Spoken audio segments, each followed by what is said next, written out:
Ladies and gentlemen, thank you for joining us.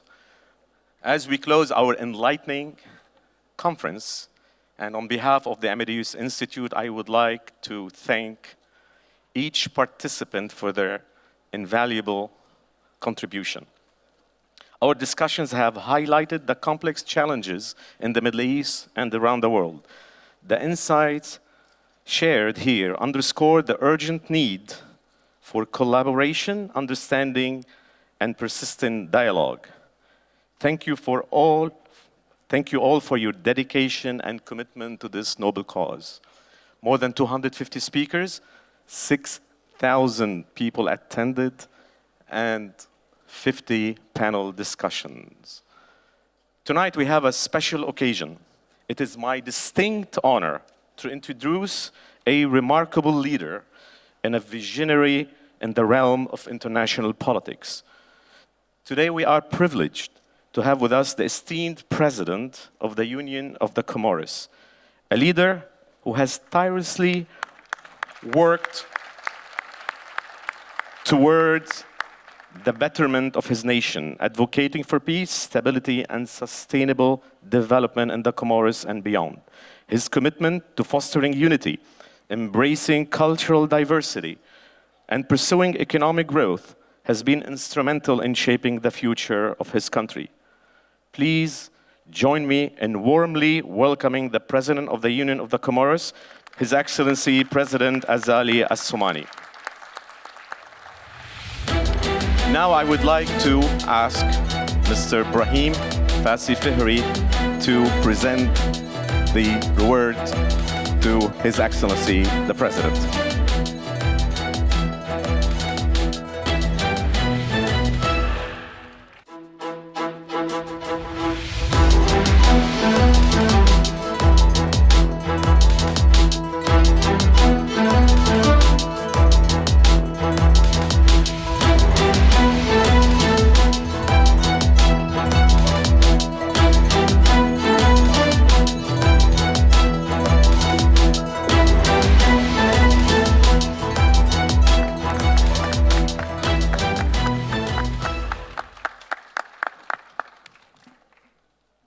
And again, please join me in welcoming His Excellency, the President, who will be addressing this audience this evening. Monsieur le Président, s'il vous plaît. Bismillahir Rahmanir Rahim. Alhamdulillahi Rabbil Alamin. Wassalatu wassalam ala ashraf al-mursalin. Sayyidina wa habibina Muhammadin wa ala alihi wa sahbihi wa sallim. Monsieur le Président de l'Institut Amadeus, Excellences, chers collègues, honorable assistance, mesdames et messieurs, assalamu alaikum wa rahmatullahi wa barakatuh. Je voudrais commencer mes propos par remercier mon frère, Sa Majesté le roi Mohamed VI, roi du Royaume de Maroc, que Dieu l'assiste, pour l'accueil toujours chaleureux et fraternel dont je fais l'objet, ainsi que ma délégation et mon épouse, à chaque fois que nous séjournons dans ce beau pays frère. Je voudrais ensuite lui rendre un hommage mérité pour la grande disponibilité qui a été toujours la sienne de renforcer la coopération entre le Royaume du Maroc et les autres pays africains pour plus de progrès et de développement. C'est dans ce sens que la réalisation par Sa Majesté le Roi, entre autres, du projet ambitieux du port de Tangemed qui assure l'interconnexion entre le Maroc et d'autres régions du monde, et notamment près de 40 ports des pays de la face atlantique du continent témoigne une fois de plus non seulement de sa clairvoyance, mais aussi de son engagement constant en faveur d'un monde interconnecté pour plus de prospérité. Je salue ainsi la grande amitié qu'il a toujours eue avec mon pays, l'Union des Comores, et sa volonté constante de préserver les liens forts et séculaires qui nous unissent. Je remercie ensuite le président de l'Institut Amadeus, M. Ibrahim Fassi Fahri, organisateur de ce grand rendez-vous annuel du Sud, pour m'avoir invité à cette 15e édition du Forum MEDES. Je le félicite pour avoir su assurer la régularité de cette rencontre qui s'érige année après année en un véritable forum du Sud au sein duquel des acteurs et des hauts décideurs se retrouvent pour échanger sur la conjoncture actuelle, mais surtout sur les perspectives des pays du Sud, en particulier de nos pays africains. Honorable Assistance, Mesdames et Messieurs, permettez-moi aussi de saluer en votre nom l'appui significatif que Sa Majesté apporte au Forum MEDES de Tanger et qui témoigne de l'intérêt qu'il accorde au renforcement des échanges entre les acteurs africains, publics ou privés, autour d'enjeux géopolitiques et économiques importants. La thématique de cette rencontre de MEDES, à savoir Polycrise, Polymode, s'accorde parfaitement avec la conjoncture mondiale actuelle. En effet, nous vivons des tensions et des crises géopolitiques aiguës multiformes en Afrique, renforcées par la guerre en Ukraine et plus récemment, malheureusement, par l'escalade de la violence au Proche-Orient.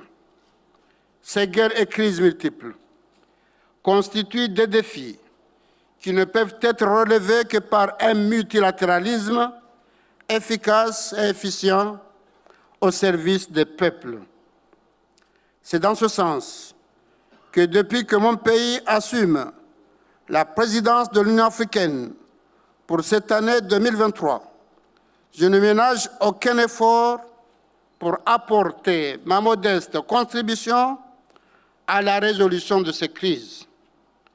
J'ai à cet égard fait partie de la mission de paix de l'Union africaine en Ukraine et en Russie, dans l'objectif de convaincre les présidents Zelensky et Poutine de donner une chance à la paix en acceptant de s'asseoir autour d'une table et en prenant des mesures pour favoriser la paix et la sécurité. J'ai également effectué une visite en Guinée-Conakry, où je me suis longtemps entretenu avec le colonel président de la transition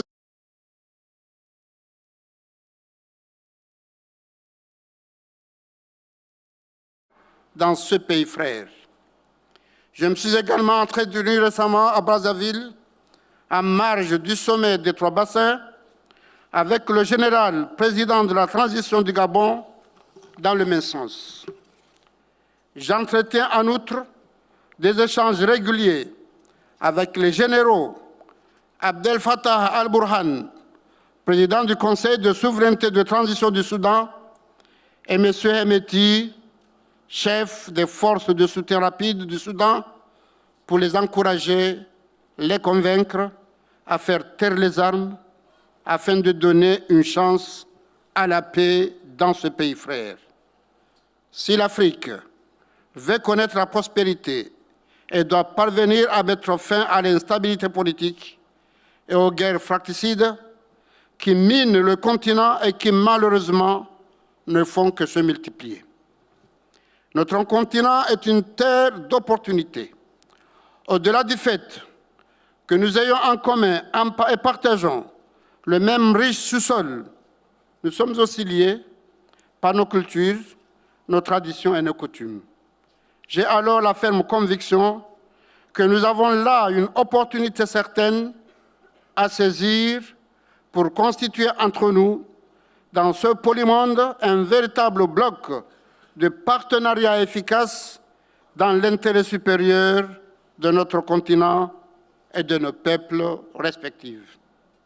Je me réjouis d'ailleurs, dans ce sens, d'avoir réussi à mener à son terme l'intégration récente de l'Union africaine au sein du G20, une mission qui a été initiée par mes prédécesseurs et que j'ai eu l'honneur de finaliser en septembre dernier.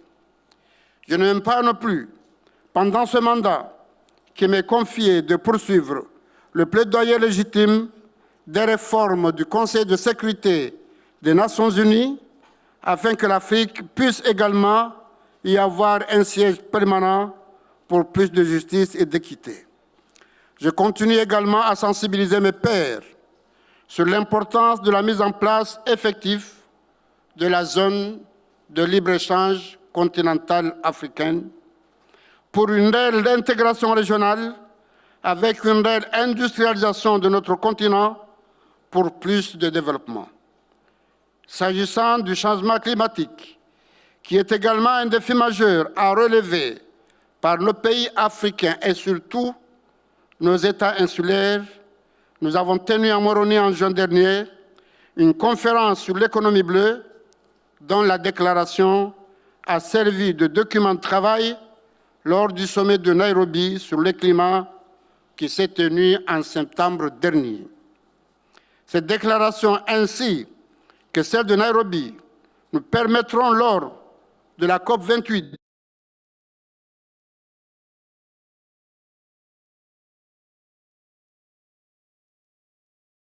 qui, bien qu'ils n'émettent le moins de gaz à effet de serre, paient le plus lourd tribut du changement climatique. Il est donc essentiel de s'unir pour mieux faire entendre notre voix.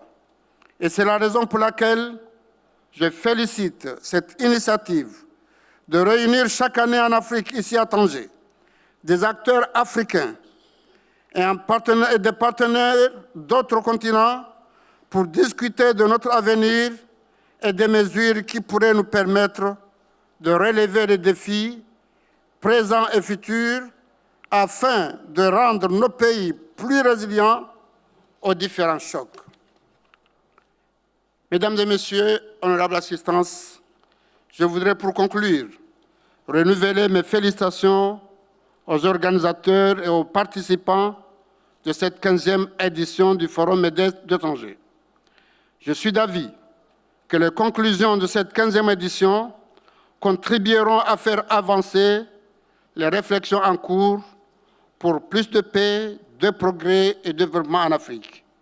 Et je voudrais par ailleurs exprimer mes très chaleureux remerciements, mon épouse et moi-même et ma délégation, à l'Institut Amadeus qui vient de me décerner le prestigieux Grand Prix MEDES pour cette année 2023.